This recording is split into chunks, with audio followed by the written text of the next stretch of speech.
Pois muito bem, voltamos conversando aqui com a senadora eleita, senadora da República, juíza aposentada, doutora Selma Arruda. A senhora foi Bolsonaro, desde a primeira hora. O que pegou, uma coisa que intrigou muita gente. A senhora foi fazer parte da coligação Pedro Táxi. Teve lá, eu vi beijinho na mão, vi troca de gentilezas entre a senhora e o Nilson Leitão, que foi candidato. De repente, explodiu. Aí a senhora se afastou completamente da coligação Pedro Táxi. Fez um voo praticamente solo. A senhora, né, a sua família e seus amigos. Um voo solo e foi realmente vitoriosa. A senhora pode dizer que o sabor da vitória é seu. O que aconteceu na realidade? E que conselho a senhora daria, se é conselho, né? A senhora daria ao governador e ao Nilson? Olha, eu acho que a retidão, né, mesmo se tratando da política da forma como ela é feita no Brasil hoje, a retidão, o cumprimento de palavra, isso tem que haver em qualquer lugar, né? O fio do bigode, tá? E foi o que não foi honrado comigo. Inclusive, não foi honrado com o próprio Jair Bolsonaro. Quando eu resolvi entrar para a coligação, para ter aquele famoso tempo de TV, né? Eu resolvi entrar para a coligação e eles me garantiram o tempo de TV. Depois, não, a gente não pode dar tempo para o Bolsonaro. Nós não podemos, o PSDB não concorda de dar tempo para o Bolsonaro.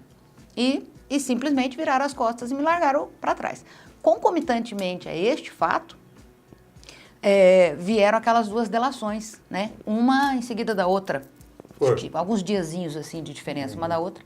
Uma envolvendo o Nilson Leitão e a outra envolvendo o Pedro Táxi. E assim, as duas diziam respeito à Rêmora, que era uma operação que eu tinha presidido. A Grampolândia e a Rêmora, né? Exatamente. Então eu não tinha, eu não conseguia, não cabia mais ali.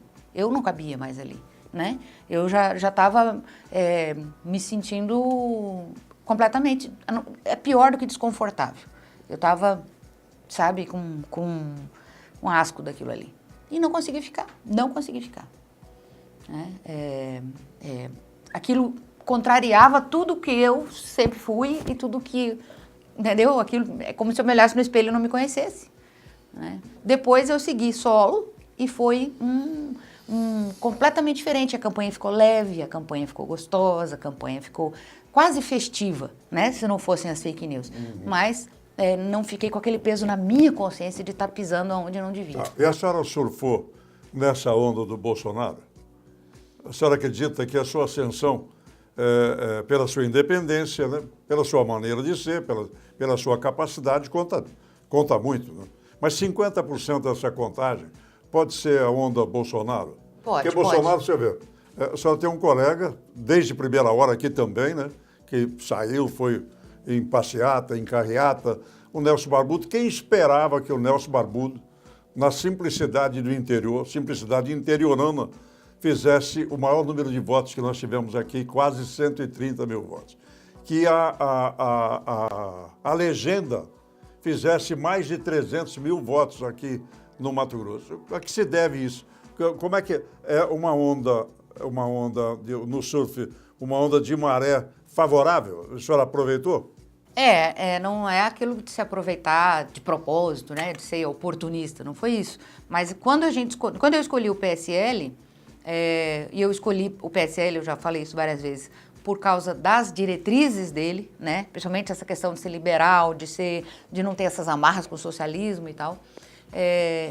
A gente o Nelson sempre me dizia, desde o começo da campanha, e eu inexperiente não sabia, ele dizia assim: calma, você não conhece o fator Bolsonaro, calma, vocês não estão contando com o fator Bolsonaro. Então, ele mais experiente me dizia isso.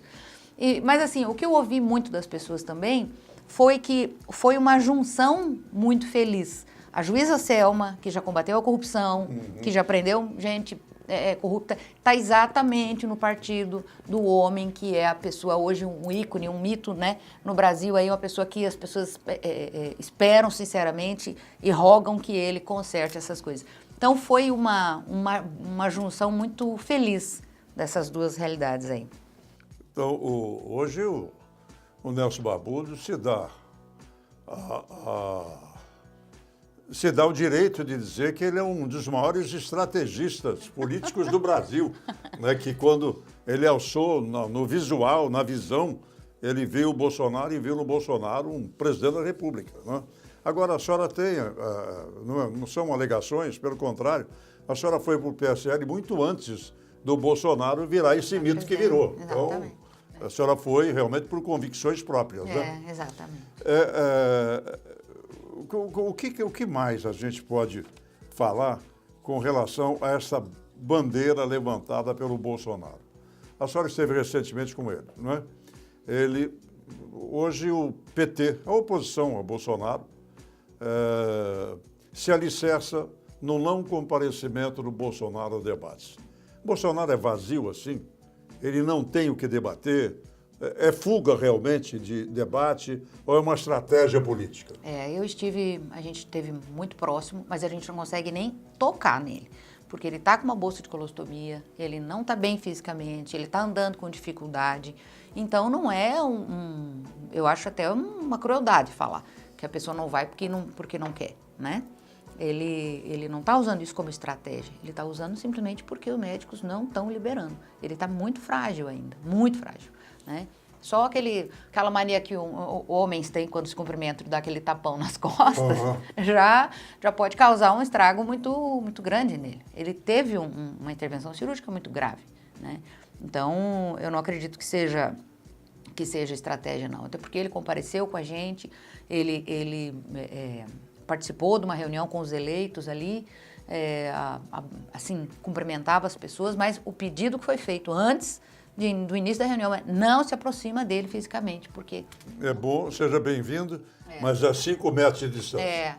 Bem isso, bem isso. Então, ele não é fuga, realmente é um problema pessoal, um problema de medicina, realmente. De medicina. Um problema clínico, no caso. Com certeza. E vou lhe dizer mais, ainda que ele vá a algum debate, provavelmente na semana que vem ele já vai ter condições, né? Ainda que ele vá a algum debate, eu te digo que ele vence com muita facilidade, porque o discurso do PT é que é intragável, né? E aí não é a Selma que está achando. A gente conversa com as pessoas e sabe o que está acontecendo, né?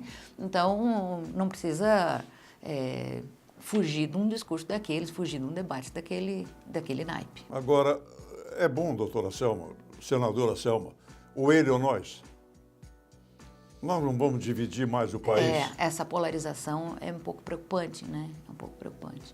E eu vejo, não sei se eu estou correta, mas eu vejo que a polarização aconteceu exatamente depois da facada, né? Depois do atentado, o Bolsonaro polarizou. Aí parecia que não tinha mais nenhum outro candidato, era Lula, Haddad, né? Esse povo, ou Bolsonaro. Foi se tentaram fazer alguma coisa de ruim para o Bolsonaro, só deram um tiro no próprio pé. Não, foi um tiro no pé, realmente foi um tiro no pé. A gente volta e vamos saber da atuação da senadora Selma no Congresso Nacional a partir de fevereiro.